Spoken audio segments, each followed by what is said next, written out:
Gente, tudo bem com vocês? Esse é mais um vídeo do meu canal.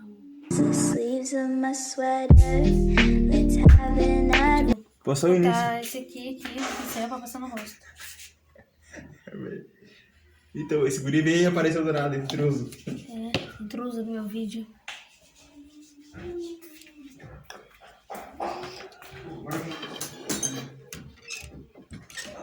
Ah, fechei a porta. Se o fio arrebentar, a culpa não é minha. Ah, meu dedo! Sujou! Estou com o cabelo pra trás para não sujar meu cabelo. Então, vamos passar. Não, a embalagem bem na frente da minha cara. Passando bem. Ai, gente.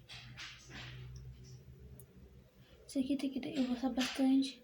Porque isso aqui se deixa uma closta assim, muito assim no mesmo lugar. Ixi! Demora pra sair, gente. Isso aqui. Pela hora da miséria. É sério. Isso aqui demora muito pra sair. Isso é totalmente muito no mesmo lugar, sabe?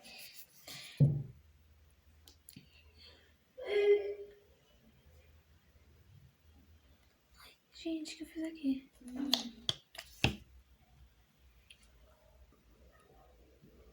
Tá gelado. Tá muito gelado. Gente, onde eu moro tá frio. Muito frio. Ai, meus cabelos.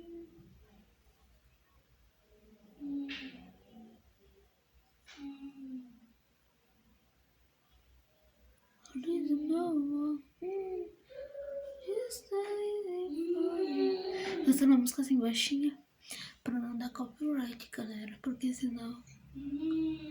Alô.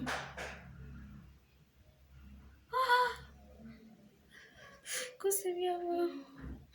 Senhor.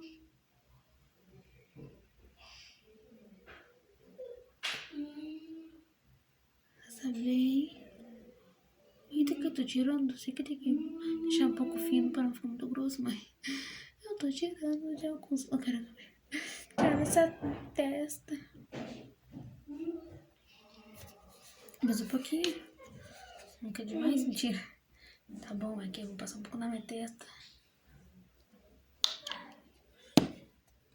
Eu acho que é demais. Agora passa aqui, ó. Onde ficou menos. Ó. Ficou muito, gente. Ó, eu passo no jeito. Ficou um pouquinho.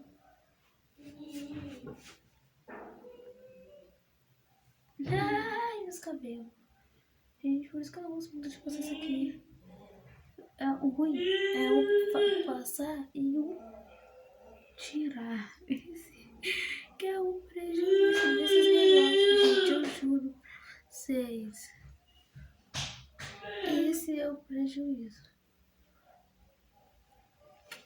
Bonitinha. Filhinha. Eu sabia que ali embaixo da olheira, ficar no olho, eita, minha sobrancelha. Esse aqui, ele é um vezes esfoliante. Aí tem que passar o outro depois. Aí mostrar o resto, né? Agora vou ter que ir ali no banheiro lavar o pincel. Isso aqui, acho que é 30 segundos. Ó, umidifique a pele com água morna. Aplique o produto no rosto e pescoço. Não duvide que vai ser no pescoço. Massageando suavemente. Deixe agir por 30 segundos. Retire enxaguando abundante com água ou com água de uma esponja úmida. Ajuda de uma esponja úmida. Repita a aplicação uma vez por semana. Então vamos lá.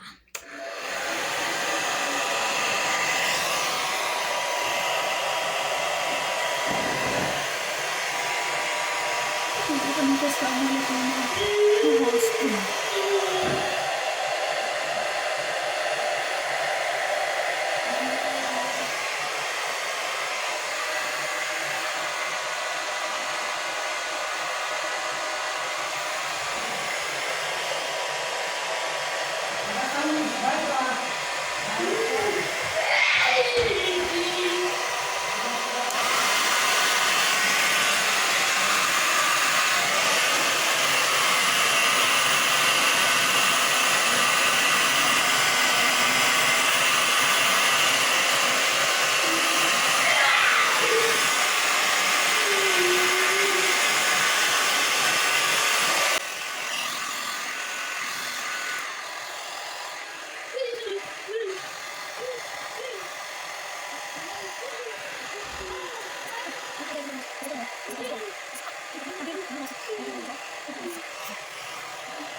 Tirar isso aqui da cabeça.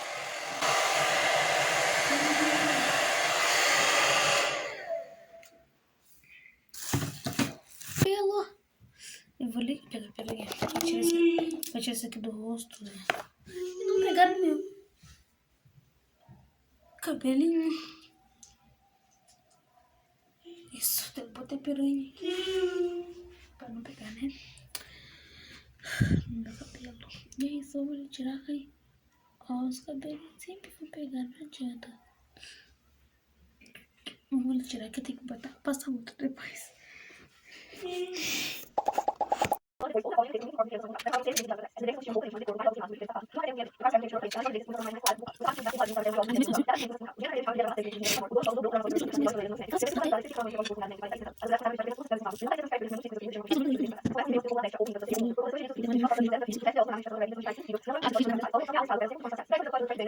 Eu vou tirar isso aqui do meu rosto.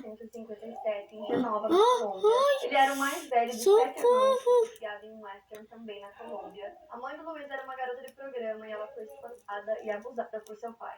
Seu pai era alcoólatra e teria forçado o Luiz a cuidar de sua mãe enquanto ela tinha relações com os clientes. Durante sua infância, Luiz sofreu abusos físicos e sexuais de seu pai, sendo repetidamente abusado por 2 vizinhos. Segundo ele, seus irmãos também sofreram abusos do pai. Aos 16 anos, ele conseguiu fugir de casa em busca de uma vida melhor. Porém, ele não conseguiu a segurança que ele buscava. Então, ele acabou se mais deparando com um pedófilo que prometeu grosso comida e a abrigo pra ele. Mas, na verdade, o homem o levou para sua casa, um lugar onde crianças eram disponibilizadas para abuso. Mostrar assim, ele conseguiu fugir e se juntou a uma gangue, viajando pelo país e aceitando qualquer trabalho que aparecesse. Ele começou é que ele vai ter que mandar muito filho, eu tava com desespero, rapidez, ansiedade, fazer tudo rápido, dá nisso. E saúde mental na sua vida. Ele tentou tirar a própria vida pelo menos uma vez e ficou sob cuidados psiquiátricos por 5 anos. Ele tinha uma namorada e tinha um filho pequeno, e os dois se davam muito bem e ele os tratava com carinho. Amigos disseram que ele era muito gentil, mas temperamental. Até que em 1992, crianças começaram a desaparecer das ruas da Colômbia em uma taxa alarmante. Devido à guerra civil que acontecia no país desde o final dos anos 1970, a violência era uma realidade e várias das crianças que desapareciam eram pobres, viviam nas ruas ou eram órfãos. Seus desaparecimentos não levantavam preocupações imediatas por parte das autoridades. Não haviam relatórios policiais relacionados aos desaparecimentos dessas crianças, já que a violência era rotina no país e muitas pessoas morriam todos os dias. A polícia também não buscava a correlação que esses desaparecimentos poderiam ter entre si. Entretanto, vários corpos começaram a aparecer em diferentes lugares do país. No dia 8 de junho de 1996, um menino desapareceu em Goiás. A mãe dele começou a procurar por ele. E aí ela descobriu que um dos últimos lugares que ele foi visto foi dentro de uma loja e que tinha um homem com ele, que esse homem estava comprando doces para ele e para outras crianças. O Luiz foi identificado como esse homem que estava comprando os doces para as crianças, e aí ele foi levado pela polícia e interrogado. Ele disse que realmente tinha comprado doces para as crianças, mas que depois disso tinha deixado as crianças sozinhas. Então ele foi liberado, e aí 5 dias depois o corpo do menino desaparecido foi encontrado. Só que aí no ano seguinte, em 1997, foi encontrado uma cova gigante com 27 corpos dentro. E os corpos tinham sinais graves de violência, então a polícia decidiu começar uma investigação. Em fevereiro de 1998, foram encontrados os corpos de 2 crianças em Genoa. Ao lado dos corpos tinha uma faca grande e também tinha um bilhete que tinha um endereço. No dia seguinte, a poucos quilômetros dali, encontraram mais um corpo de uma terceira criança. Todas as vítimas estavam com as mãos amarradas e haviam sinais de abuso. O pescoço das vítimas havia sido cortado e também tinham vários ferimentos por todo o corpo. Em alguns casos, a genitália da vítima era cortada e colocada dentro da boca dela. O detetive Ademar Duran estava investigando o caso, ele decidiu ir até aquele endereço que estava marcado no bilhete. Chegando lá, quem atendeu foi uma mulher que tinha namorado o Luiz por alguns anos. E aí ela disse pro detetive que ela não via ele há muito tempo, que eles já tinham terminado, mas que tinham alguns itens na casa dela. Então ela deu uma caixa pro detetive com vários itens do Luiz. Na caixa haviam diversos itens, como fotos do Luiz e fotos de meninos, cartões, recibos, blocos de anotações com detalhes e algumas outras coisas. Um desses recibos era de uma transferência bancária. O detetive investigou o recibo e descobriu mais caixas e bolsas que pertenciam ao Luiz. Nesses pertences haviam bilhetes de ônibus e de loteria, uma corda de nylon, recortes de jornais, lâminas e lubrificantes. Em Em janeiro de 1999, quase um ano depois, outra cova gigantesca com 25 corpos de crianças foi encontrada. Nessa cova haviam 13 evidências deixadas para trás. Essas evidências consistiam em roupas íntimas, licor, um par de óculos queimados, lubrificantes, sapatos e uma carteira com dinheiro dentro. O Carlos Herman, que é investigador forense, analisou as evidências e começou a ter uma imagem mais clara do culpado.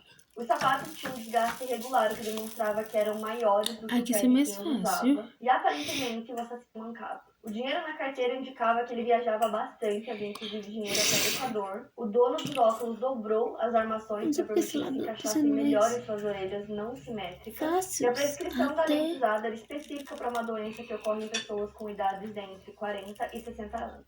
As autoridades começaram a acreditar que apenas um assassino era o responsável. Ele não parecia ser muito esperto, porque ele assumia muitos riscos em seus crimes, deixando uma quantidade significativa de evidências para trás. Eles começam a se referir ao assassino como La Bestia, ou em tradução seria o monstro, por conta da selvageria de seus crimes. Identificar os corpos das vítimas era um desafio.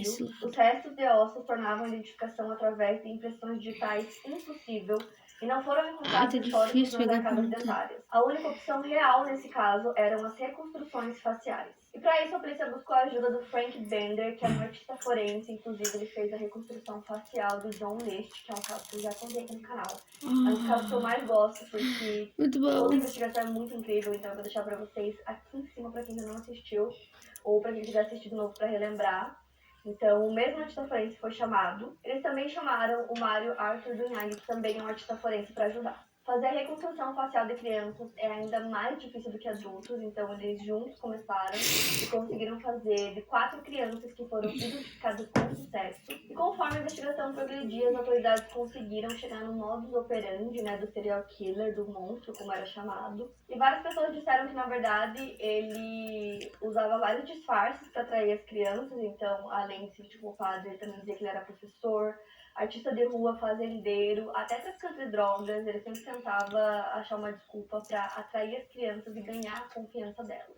O detetive Aldemar estava investigando a morte de 3 crianças desde 1996, e aí ele decidiu juntar alguns arquivos desde 1992 e 1998 de casos que tivessem acusações contra crianças. Ele encontrou vítimas que sofreram agressões com características similares, como a posição dos corpos e as fibras encontradas com eles, e ele sabia que deveria existir uma conexão com os outros corpos encontrados. O Aldemar se disfarçou de morador de rua e foi para as ruas na esperança de conseguir alguma pista ou dicas que pudessem ajudar na identificação do monstro. Ele viajou para Bogotá para pesquisar alguns assassinatos que tinham acontecido no local, e ele encontrou um arquivo com o nome Reinaldo Delgado, um menino de 12 anos que foi assassinado em 1996. A posição do seu corpo com as mãos amarradas e quase sem a cabeça mostrava muita similaridade com os casos que eles estavam investigando.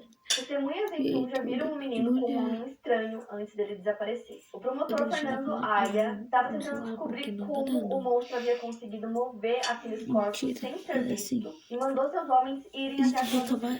Ele precisava entender o porquê que ninguém reclamou sobre o cheiro dos corpos ou como o assassino conseguiu colocá-los no local sem ser visto. As grandes covas ficavam em áreas muito que ninguém tivesse visto nada. Então a polícia decidiu preparar uma vigilância 24 horas para acompanhar as movimentações das pessoas próximas ao local. De uma torre alta, Fernando Aya e sua equipe observavam zeladores do terreno que faziam patrulhas a cavalo. A vegetação era densa, dificultando a passagem pelo meio dela. E era por isso que os zeladores precisavam andar pelo local. Vou tirar o que sobrou. Esse responde.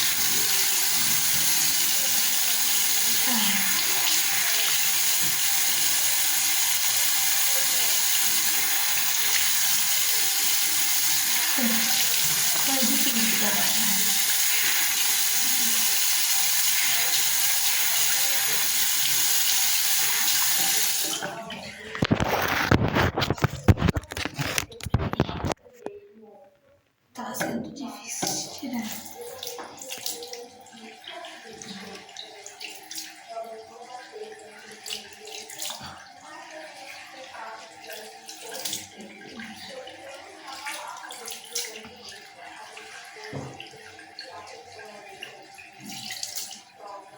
Vamos ver se tirou tudo.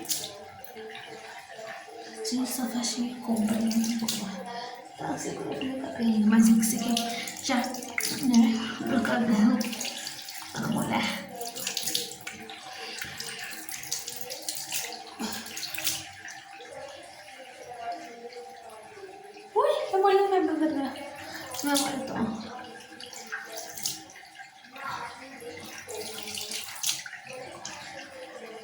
Acho que foi feito uma cabelo da mulher. Acho que foi tudo.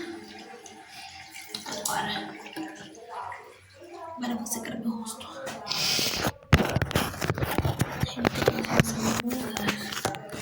Ui, vai cair. Olha, meu celular. Isso. Eita, tá aqui. Baby, não. Bom, gente, eu tirei. Agora eu vou passar esse aqui. Fazer com que a criança se sentisse confortável com ele, criasse uma confiança nele. Ele despia as vítimas, torturava, abusava e os matava. O Luiz era um sádico sexual e todas as suas vítimas haviam sinais brutais de abuso. Ele foi acusado do assassinato de um total de 172 crianças, mas ele foi considerado culpado por 138. Ele confessou ter matado 186 e ter abusado de pelo menos 200.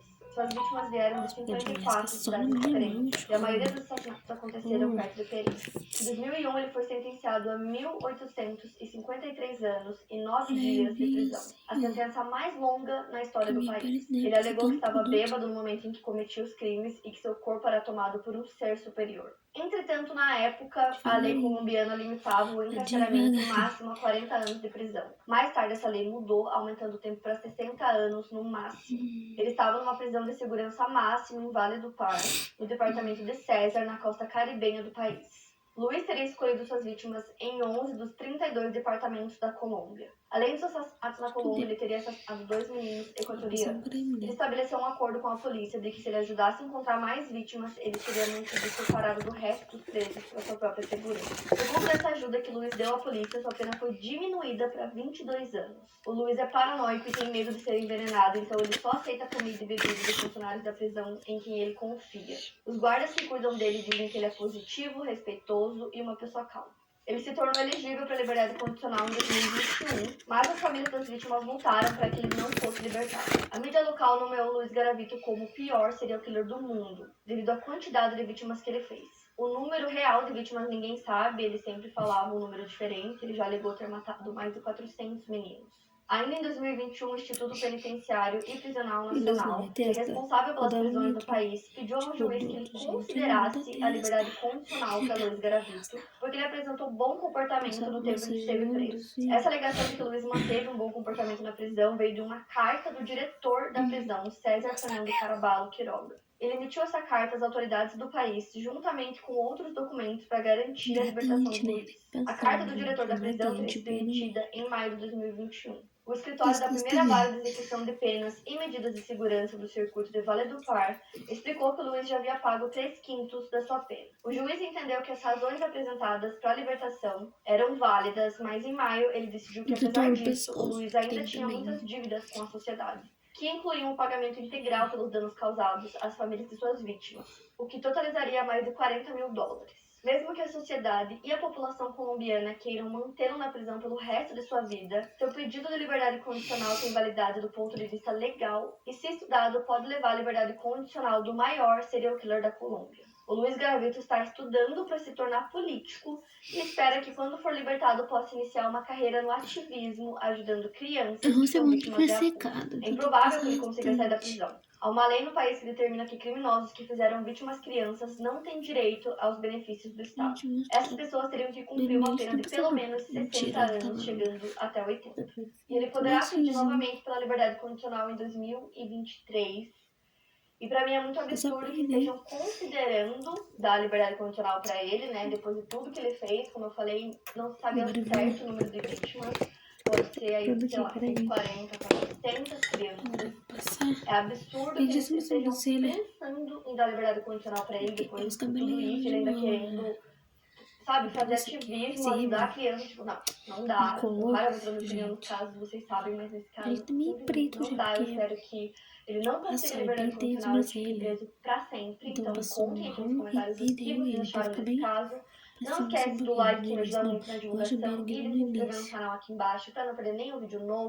Aproveita e vai conferir a playlist completa do Quinta, aqui na descrição já tem muitos casos que eu contei pra vocês. E também me acompanha nas redes sociais, que eu vou deixar aqui na tela. E é isso, estamos em Semana Misteriosa, então eu encontro vocês aqui no canal amanhã. Só no início, pentear pra cima, a gente faz isso. Onde vai esse cara?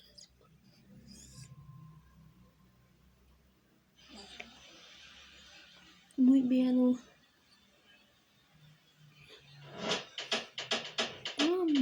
mentira, ficou bom. Ai, a câmera tá horrível. Não quero mais.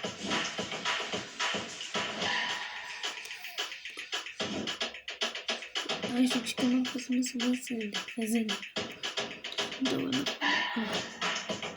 Não compre errado mais uma vez. Gente, Garanta a mudança da sua vida aproveitando o desconto exclusivo da nossa Black Friday. Quem investe certo, muda de vida. Alô, você! Mentira, tem que colocar. Vou passar muito aqui.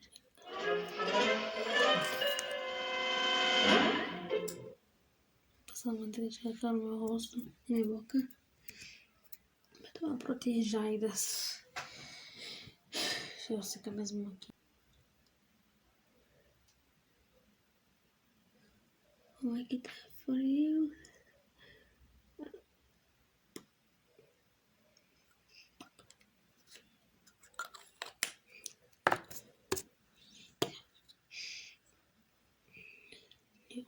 Cheirinho. É isso. Foi isso. Minha pele perfeita. Dos meus cabelos. Capa dela de vídeo.